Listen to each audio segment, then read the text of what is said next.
여러분 안녕하세요. 6월 1일 여의도 펀드매니아TV 금융시장 전망 및 투자 전략 시작하도록 하겠습니다.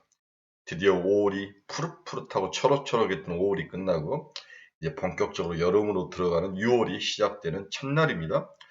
오늘 아침 미국 주식시장을 보면 우리의 기대와 달리 조정이 나타났죠. 특히 엔비디아의 조정이 나타나고 반도체 관련 기업들의 조정이 강하게 나타나면서 우리들의 불안을 좀 야기하는 모습이 있었는데 어제 우리나라 주식시장에서도 약간 선 조정이 나타나는 모습은 나타나 보였는 그런 하루였죠. 근데 그동안 많이 올랐으니까 이러한 조정은 당연한 조정이다. 충분히 예상 가능한 조정이다. 이렇게 생각하는 게 1번이고 두 번째, 그렇다면 이 조정은 언제 끝날 것인가? 단기 반등에서 올라올 것인가? 이 부분에 대해서는 약간 퀘션 마크가 있는 거죠. 왜 그러냐면 반도체 관련 기업들이 이제 고평가 영역, 고평가에 들어왔다는 그 밸류에이션의 논쟁 속에 들어가면 주가는 그렇게 쉽게 오르지는 않을 가능성이 높아 보입니다. 그럼 세 번째 우리가 또 생각해야 될 것은 이 반도체가 일단 올랐으면 그 다음에는 누가 또 시장의 리더로 나타날 것인가? 2차 전지가 한번 해먹고 반도체가 한번 해먹고 그 다음 무엇인가? 이 부분에 대한 예상과 대응, 집중 이런 것들이 6월달 시장을 가름하는 평가가 될 것이다.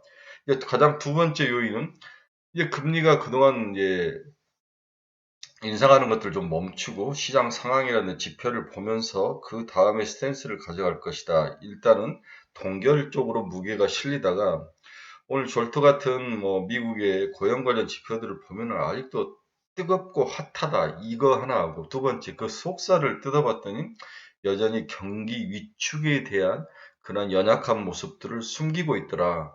그래서 경기 침체에 대한 것들이 이제 서서히 반영되는 게 아니냐 뭐 이런 생각들이 겹치는 거죠.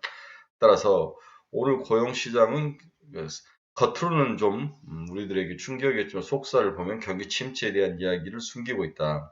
두 번째로는 이제 곧 발표될 CPI가 어떤 모습이냐. 4% 초반대를 4월 10일경에, 6월 10일경에 발표되는데 4% 초반대를 예상을 하는데 이게 과연 예상에 들어맞을 거냐 아니면 예상을 비껴날 거냐 이러한 생각들. 그 다음에 이제 제가 가장 두려워하는 것은 엔비디아와 TSMC가 치고 올라갔을 때 삼성전자와 SK 하이닉스 돈을 빼서 빠져나갈 것이냐, 아니면 지속적으로 삼성전자와 SK 하이닉스에게 수급이 들어오면서 이 시장을 버틸 것이냐, 이런 다양한 조합과 생각과 포커스와 그리고 공부하고 집중해야 될 그런 소논제들이 굉장히 많은 복잡한 6월의 첫날을 시작합니다. 자, 금일 시장 전망 및 투자 전략 시작하도록 하겠습니다. 구독, 좋아요 많이 눌러주십시오. 네, 금일 주가 추이를 보면은 장 초반에는 안 좋았죠.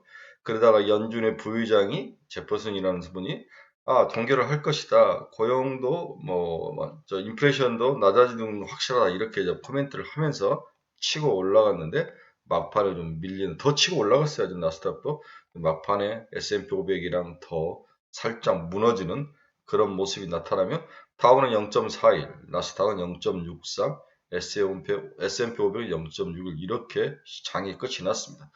결국 우리가 그렇게 뭐 여러 사람이 입방을 쳤던 부채한도 협상은 이제 표결에 들어가 하원 표결에 들어갔고 이 이유에 대해서 시장 생각에 FOMC의 금리 추가 인상 가능성, 경기 침체 가능성, 반도체 조정에 대한 이야기, 그 다음에 시장이 누가 무엇으로 어떤 종목과 섹터가 리드할 것인가 이러한 하반기에 대한 전망과 생각들 복잡하게 시장이 시각 변화가 나타난 하루였습니다.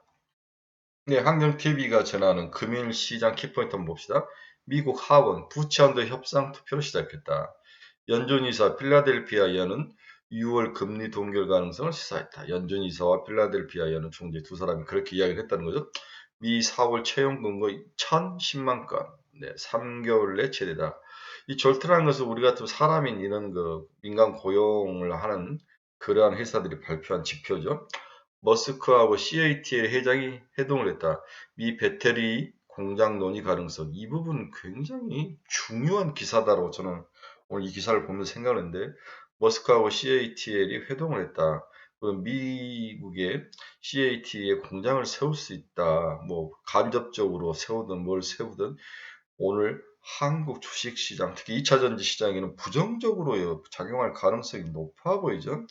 머스크가 중국 시장에 대해서 지속적으로 이렇게 끊임없이 집요하게 치고 들어가는 것은 시장이 크고 돈이 된다는 건데 중국을 넓히지 않고 전기차를 팔아먹을 방법은 없는 거죠. 네, 이 부분. 그래서 CATL 회장과 미 배터리 공장에 대해서 논의, 이거 미국 정부와 중국 정부의 협의가 있어야 되고 아마 제가 봐서는 뭔가 그 이그잼플로 하나 허용을 해줄 가능성? 너무 한국의 배터리 시장에 의존하는 모습에 대한 두려움, 뭐 이런 것들도 있을 수 있으니까 그런 가능성. 그렇다면 한국의 2차전지 관련 기업들이 한번 두들겨 맞을 가능성, 이런 것들이 오늘 살짝 걱정은 됩니다. 다행인 것은 오늘 다 주식이 빠졌는데 테슬라만 강건하게 플러스로 든든하게 버티는 모습을 보면 그나마 다행이다, 이런 생각을 하게 되지만 머스크와 CATL 회장의 회동은 우리나라 2차전지 기업들에게 위협적일 것이라는 생각은 확실히 듭니다. 네, JP모간 CEO 제이미 다이먼이가 미중 디커플링보다는 디리스킹이 바람직하다. 서로 좀 리스킹을 없애자. 6월 시카고에는 PMI 지수가 40.4를 기록하면 4개월 내 최저로 떨어졌죠. 그러면 고용 지표는 너무 좋은데 이런 경제 지표들은 PMI 지수와 같은 산업 생산과 관련된 지표들은 최저로 가면서 미국 경기가 확실히 서서히 싱킹하고 있다는 것은 우리가 걱정을 해야 되지만 그 싱킹의 속도나 방향성에 대해서는 생각만큼은 그렇게 강하진 않다. 이 부분은 또 존재를 하는 것 같습니다. 미국과 EU에 대해서 챗 GPT 부작용을 막을 AI 행동 강령 마련을 착수했다. 이 말은 뒤집어 보면 챗 GPT에 대해서 규제를 가하겠다는 거죠. 네. 법적으로나 윤리적으로나 규제를 가하겠다 하면은 그 산업의 발전은 더딘 거죠. 네. 속도가 더딜 수 있는 가능성. 이러한 것들이 AI 시장에서 큰 방향과 흐름에 대해서는 꺾을 수 없지만 단기적으로는 브레이크를 조금씩 걸러갈 수 있는 그러한 요인도 될 수 있다. 이렇게 이해를 하는 게 맞을 것 같습니다. 중국 바이두가 1억 4천만 달러, 4,500만 달러를 들여 AI 스타트업 지원 VC를 설립을 하겠다. 돈이 전부 지금 AI 스타트업 기업으로만 들어가죠. 2차전지 뭐 다른 쪽으로 들어가다가 지금 AI 쪽으로 돈이 스타트업 기업들이 들어가고 있습니다. 그만큼 그 방향에서 돈이 된다고 이해를 해야 되는 거죠. 네, 오늘 미국 시장 주요 경제 지표 한번 봅시다. 달러 지수 104.2, 빠지 103까지 안 내려오네요. 아직까지 부채한도 협상에 대한 두려움이 남아 있는 것 같습니다. 그 다음에 이제 금리를 한 번 더 올릴 수 있다는 가능성도 시장 이 달러 지수에 포함이 되어 있지 않나, 이런 생각도 해보고요. 네, 금 가격은 0.2. 오늘 달러와 금이 동시에 다 강해지는 그러한 모습. 또 주식이 빠지고 미 국채 금리는 하락으로 마감을 했습니다. 2년짜리는 9bp가 하락을 했고 10년짜리는 5.8bp. 결국 달러, 금, 채권 모두가 강해지는 그러한 모습. 전형적으로 플라이트 퀄러티에 살짝 약한 버전이 나타나고 있다. 미국 주식시장과 금융시장과 이런 것들이 FOMC 금리 인상 가능성, 의회 상하원 통과 여부, 이런 노이즈들을 다 포함해서 약간 안전자산은 돈이 돌고 있다. 이렇게 이해를 하시면 될 것 같습니다. 근데 그나마 다행인 것은 WTI가 70달러를 벗겨서 내려왔네요. 67.63달러. 결국 인플레이션은 하락으로 방향성을 틀 것이다. 이렇게 생각을 하는 거죠. 테슬라는 1.38% 상승해서 203달러. 네, 다행입니다. F는 0.03, 거의 변화가 없었죠. 엔비디아는 5.68%나 하락을 해서 378달러, 400달러를 다시 내줬습니다. 과연 이 엔비디아에 대한 생각을 정리를 해야 되는데, 일단 퍼가 198배예요. 네. 뭐 여러 가지 상황에 의해서 뭐 다르게 계산이 되지만 198배면은 너무너무도 고평가된 영역은 확실히 들어와 있다. 그래서 엔비디아에 대해서 두 가지 의견이 존재하죠. 가장 대표적인 게 캐시보다 돈 남은 누나는 고평가다, 이렇게 분명히 이야기해서 팔고 나갔고, 반면에 앨런 머스크는 뭐라고 이야기했냐, 마약 구하기보다도 더 힘들다, GPU 구하는 게. 이 두 사람의 이 영원한 그 반대편의 이야기가 있는데, 앨런 머스크가 직접적으로 시장에서 자기가 써보니까 GPU가 마약 구하기보다도 힘들다, 이렇게 아주 단선적이지만 감각적으로 표현을 했는데, 이 부분이 현재 엔비디아의 위상을 나타내는 게 아닌가. 그렇다면 단기 반등 후에 엔비디아는 다시 올라올 것이다. 이렇게 해서 2분기 실적 발표 때 또 서프라이즈를 한번 더 나타내면 그때는 뭐 이미 시장에서 손이 떠난 거니까 저는 일단 단기 조정은 반드시 있어야 된다. 너무 많이 올랐기 때문에. 하지만 이 조정이 끝은 아니다. 한 번 더 튕겨져 올라갈 가능성, 그 모멘텀이 뭐냐? 실적이라는 건데 그 실적이 2, 3개월 후에 나타나기 때문에 그 사이에는 좀 찌글찌글 밸류에이션에 대한 논쟁, 그 다음에 현실 사이에서의 문제, DRAM 시장은 여전히 침체인데 GPU만 갈 수 있는 거냐, 뭐 여러 가지 것들이 다 섞여서 다양한 의견들이 막 비빔밥처럼 먹고 터지고 계속 반복되는 박스권 트레이딩, 이렇게 예상을 해봐야 되는 거죠. 엔비디아가 빠지니까 TSMC도 하락을 했네요. 100달러를 내주고 98.59까지 빠졌습니다. 근데 마이크론 테크놀로지 4.87%나 빠졌어요. 68달러까지 내려왔는데, 마이크론 테크놀로지 CEO가 이런 이야기를 했죠. 3분기 트렌드도 우리가 예상한 것처럼 별 볼일 없다.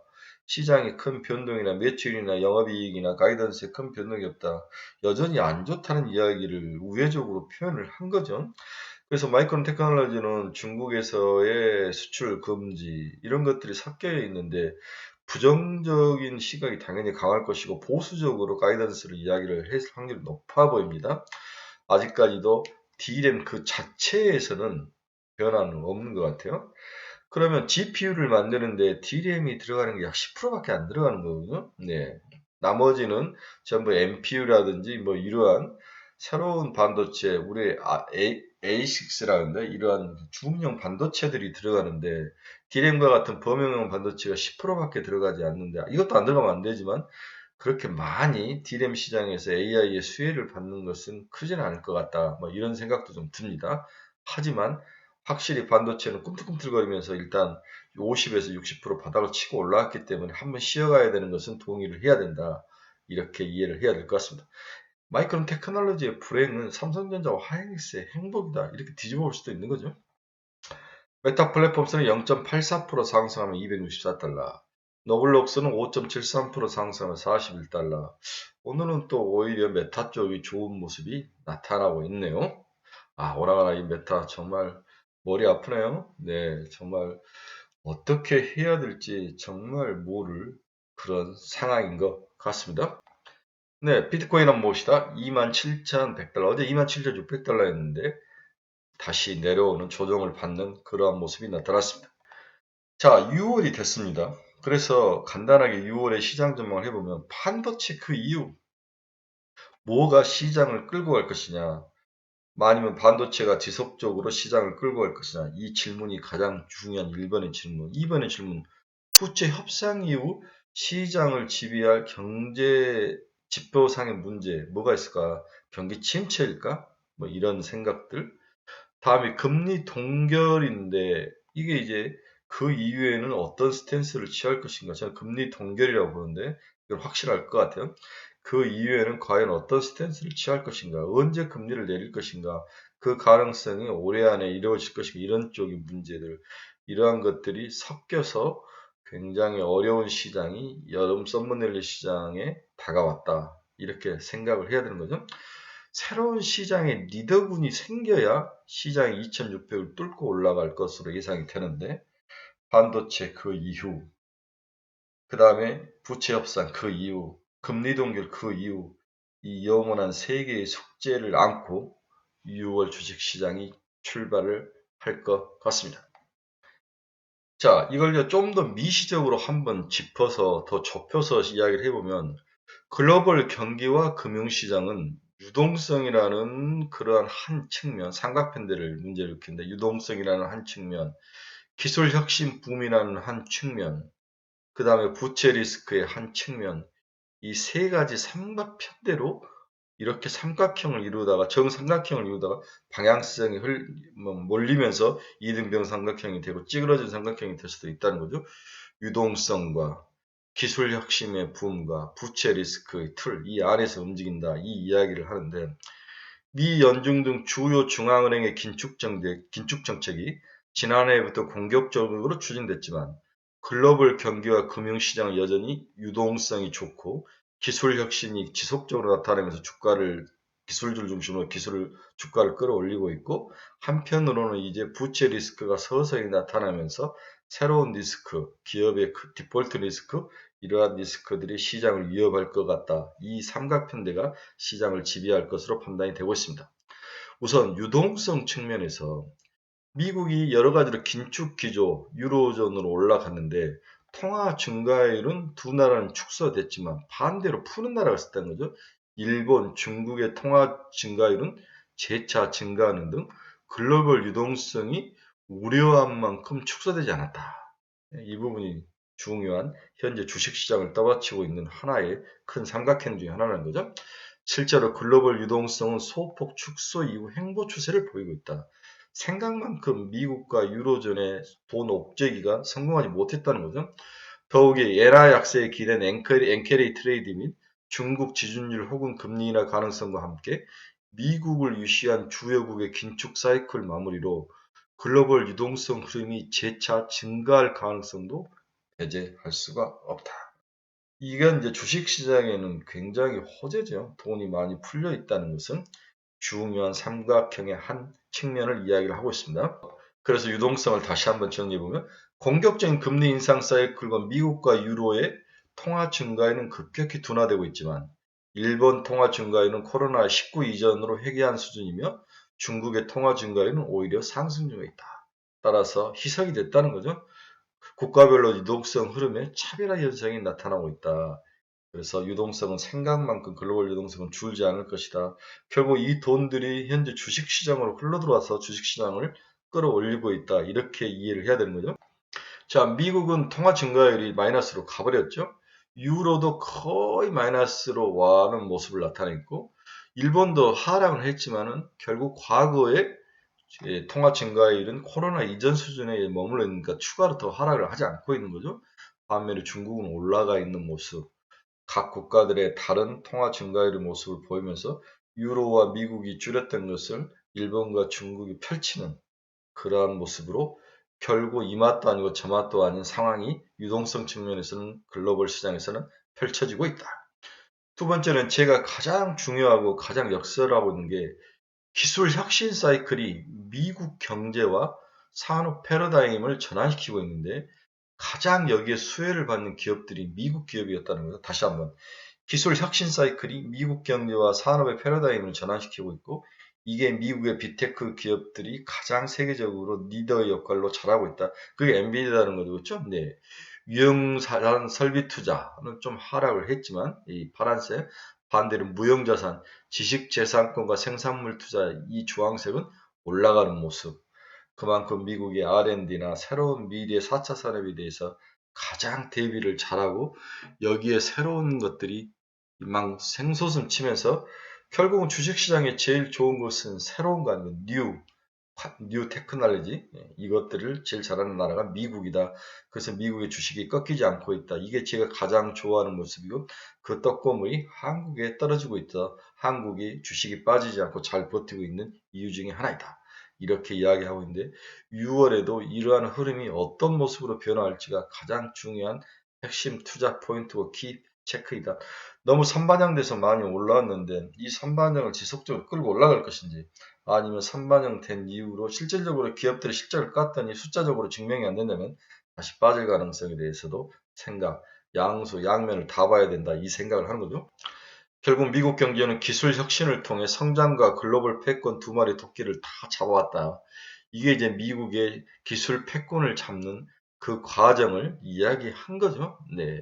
글로벌 이후 철도부터 시작해서 최초 대서양 횡단 전신 케이블, 최초의 라디오 방송 시작, 기계식 TV, 전자식 TV, 개인용 컴퓨터, 도시바 최초의 디지털 비디오 디스크 출시, 아이팟, 애플, 아마존, 구글, 네이버, 아이폰, 스타트업, 전기차, 아이패드, 챗GPT 이 모든 게 다 혁신을 주도했던 원동력이 미국이고 이것을 잡았기 때문에 경제 패권을 잡고 주식시장의 상승을 이끌었는데 그 힘과 그 파워가 이제 챗GPT로부터 새롭게 또 시작을 하고 있다. 그 떡고물을 한국도 누려야 되는데 6월에 어떤 모습으로 나올지가 굉장히 중요한 일이다 이렇게 보는 거죠. 지금 미국 시장에서는 AI 베이비 버블이라는 단어를 많이 좀 나타나기 시작하는데 미 연준의 공격적인 금리 인상과 SVB 사태, 신용 경색 등으로 고비를 맞이했던 기술 혁신 사이클은 양호한 유동성과 함께 AI 등을 위시로 한 다양한 혁신 모멘텀을 기반으로 올해 미국 경기와 금융시장을 지지하는 중요한 역할을 하고 있다. 최근 AI의 과열을 일부에서 베이비 버블로 지칭하고 있지만 글로벌 경제와 산업 디지털 경제로 전환되고 있음을 고려하면 일시적인 버블 현상이 아닌 중장기적으로 자이언트 버블 현상으로 이어질 수 있다. 테크놀로지와 이코노믹스가 견학한 테크노믹스의 본격화는 다양한 디지털 혁신 사이클의 출현과 함께 급격한 공급망 재편으로 이어질 수 있다. 이 변화가 올해 하두인데 하반기에는 또 새로운 2차 버전 2가 나타날 가능성도 있다는 거죠. 이렇게 이제 긍정적인 이야기하는 뒤편의 마지막 삼각편대 하나는 위기를 이야기하는 거죠. 해소되기 어려운 부채 리스크, 금융시장의 변동성 확대 요인으로 작용할 가능성이 높다. 축소되지 않는 유동성 추이는 잠재적으로 부채 리스크를 증폭시키고 있다. 이는 유동성 흐름을 훼손시키는 이벤트 발생 시마다 신용 리스크가 빈발할 가능성이 높아졌음을 시사를 하고 있다. 신용 리스크가 빈발할 가능성, 돈이 줄지 않고 구조조정을 하지 않는 상황에서 돈들이 여기저기 왔다 갔다 하면서 뭔가 그 사이에 살짝 컨플릭트만 생겨도 돌뿌리에 살짝 넘어져도 글로벌 시장에서 어느 한 구멍에서 약한 부분에서 뻥 뚫리는 유동성 리스크가 나타날 가능성, 신용 리스크가 이 신용 리스크는 개인도 있을 수 있고 기업도 있을 수 있고 국가도 있을 수 있고 이런 리스크가 하반기에 가장 큰 리스크 중에 하나이다. 이렇게 이야기를 하고 있습니다. 그래서 이 애널리스트는 경기의 급격한 침체, 즉 하드랜딩에 따른 급격한 유동성 축소가 없다면 유동성, 기술력 신분, 부채 리스크 이 세 개의 틀이 상당 기간 고착화 될 가능성이 높아 보인다. 유동성, 기술력 신분, 부채 리스크 틀이 유지된다면 물가가 이전 수준으로 회귀하기 쉽지 않아 국채금리 역시 하반 경직성이 강화될 수 있다. 그렇죠? 예. 중물가, 중금리 현상이 상당히 이어질 것으로 이 애널리스트는 봤습니다. 중금리, 중물가. 이게 이제 제 생각도 비슷해서 제가 여러분들에게 아침부터 연락에 목이 터지라고 이야기를 하는 거죠. 금융시장 결론 한번 봅시다. 잘 나가던 미국 반도체 기업들의 단기 강한 조정이 나타난 하루였다. 우리나라 시장은 어제 선조정 성격이 나타나긴 했지만 미국발 하락 영향으로 오늘도 조정이 강하게 나타날 것으로 저는 개인적으로 전망을 하고 있습니다. 문제는 조정 시 매수해야 하나? 이 질문과 반대로 이제 반도체에서 뛰어내려야 하나? 두 번째 질문, 그리고 세 번째 질문, 반도체 다음엔 뭘 사야 하나? 이 세 가지 질문에 대한 답이 필요한 시기이다. 개인적으로 반도체는 단기 조정이 필요한 시기는 사실이다. 단기 조정 후 다시 상승할 가능성은 높아 보이나 FOMC의 추가 금리 인상이라는 파고를 넘어야 하는 숙제가 대기 중이다. 금리 상승기에는 반도체의 상승은 늘 한계가 존재했기 때문이죠.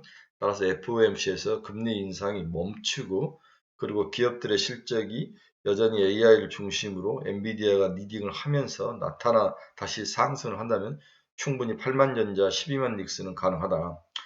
개인적으로 8만전자 12만 닉스에 대한 목표가 아직도 남아있어 단기 조정 후 재반등이 가능할 것으로 보이나 그 힘은 과거보다 좀 약할 것으로 전망돼 오늘 조정 후 다시 반등 시 내일이나 모레 이제 이 주 중반에 반등 시 반등 강도와 수급 이런 것들을 좀 살펴보면서 접근을 하는 신중함이 좀 필요하다. 이렇게 결론을 내보고 싶습니다. 자, 그러면 오늘 빠지면 사야 되느냐, 팔아야 되느냐 이 질문인데 일단 저는 사는 것도 금하고 파는 것도 금하고 좀 지켜보자. 그래서 이번 주가 이제 금요일이고 다음 주 정도에 반등이 일어났을 때 강도를 한번 보고 그 다음에 결정하는 게 맞는 게 아닌가 그런 생각이 듭니다. 여러분 중에 투자의 방향성을 잃어버리신 분들 저희 카페로 오십시오. 이 주소를 치고 들어오면 됩니다. 가지고 있는 종목 상담이 필요하신 분 이 카페로 들어오십시오. 어제 제가 종목 상담을 하루 종일 하다가 이제 손에 무리가 와서 손가락이 아침에 부었는데 발목이 네 이렇게 좀 단답 형태로 여러분들의 고민들을 또 많이 해결해 주는 그런 좋은 면도 있습니다. 저희 카페로 오십시오. 금일 또 여러 가지 추천 종목을 또 보면서 올려드리는데 종목이 궁금하신 분도 저희 카페로 오십시오. 네, 6월의 시작입니다. 오늘은 좀 어려운 시장이지만 너무 쫄지 말고 오늘 조정은 당연한 거다. 많이 올라왔기 때문에 당연한 거다. 그렇게 마음을 먹고 좀 버팁시다. 너무 급하게 팔 필요는 없는 것 같아요. 6월 1일입니다. 6월도 더욱더 푸른 남색빛 하늘처럼 멋지고 푸른 여름이 우리들에게 다가왔으면 좋겠습니다. 여러분 감사합니다. 내일 아침 뵙겠습니다.